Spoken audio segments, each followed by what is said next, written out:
Needed to look over a few of the summer tools.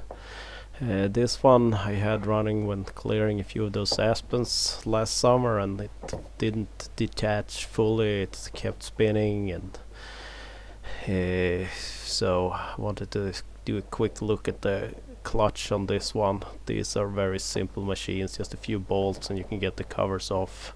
This one seems to be leaking a little around the exhaust, but this is more of a backup brush cutter these days, so I'm not gonna put more effort into it than needed.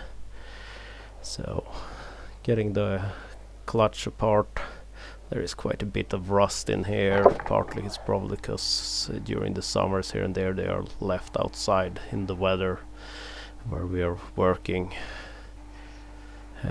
Cleaned up some of the rust, and it was very dusty in there. And then I had the little spacers in here were a little bit of rust on them and maybe caused it to jam a little, so I just cleaned them up a little and a tiny bit of grease removed.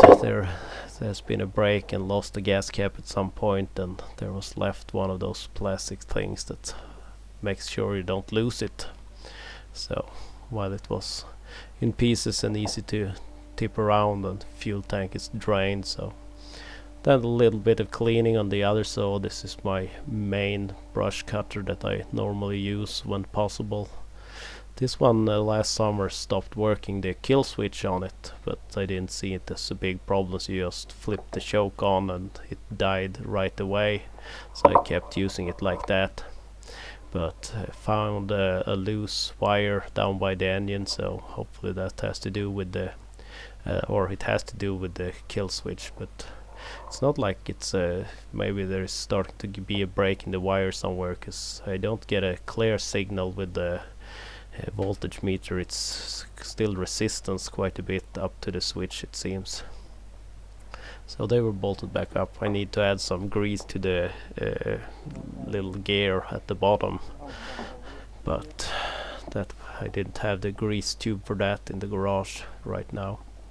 Then looking at the 3-wheelers that we used to move around during the summer, and the big red, as usual, is choke issues when it's been sitting all winter. So now both the cable activating it and the choke plunger itself seem to be jamming a tiny bit, so some lube and a little bit of grease around the plunger and back in with that. Still didn't really want to run super well, so decided to drain the fuel tank. Yeah, we started looking at the 200 that had been placed upstairs for storage, and that one was just flat out dead.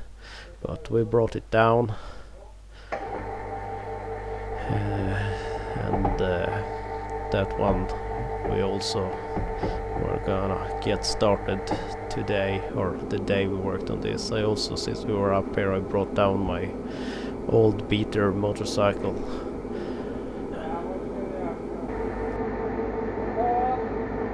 Noticed that the sight glass for the rear brake seems to be coming undone. It was a little bit of a drop hanging there, and I think with old age the seal gets smaller and the sight glass just comes undone.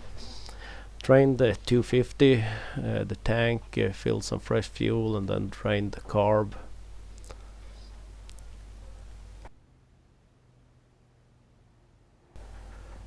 And it fires up and seems to run a little better.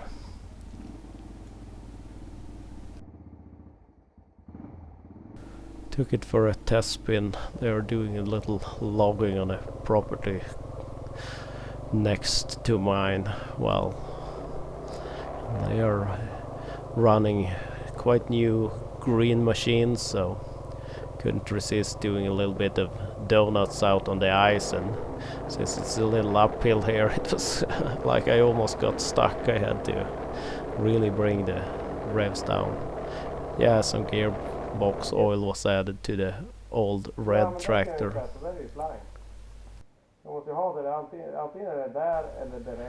Fuel tank on the 200 was drained also, carb also, and we did have a little bit of starter fluid going. I had up the spark plug, and then I actually sprayed a tiny bit of starter fluid into the combustion chamber itself, and it fired up. My dad took that for a test spin while I tried firing up my motorcycle.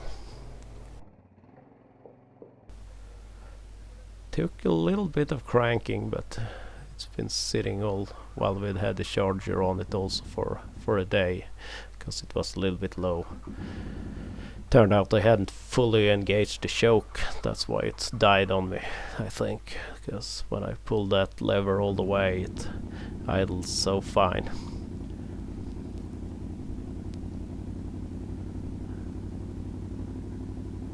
And sounds happy to be started up. Need to check the tire pressure, and I did check the oil and coolant and a few other things.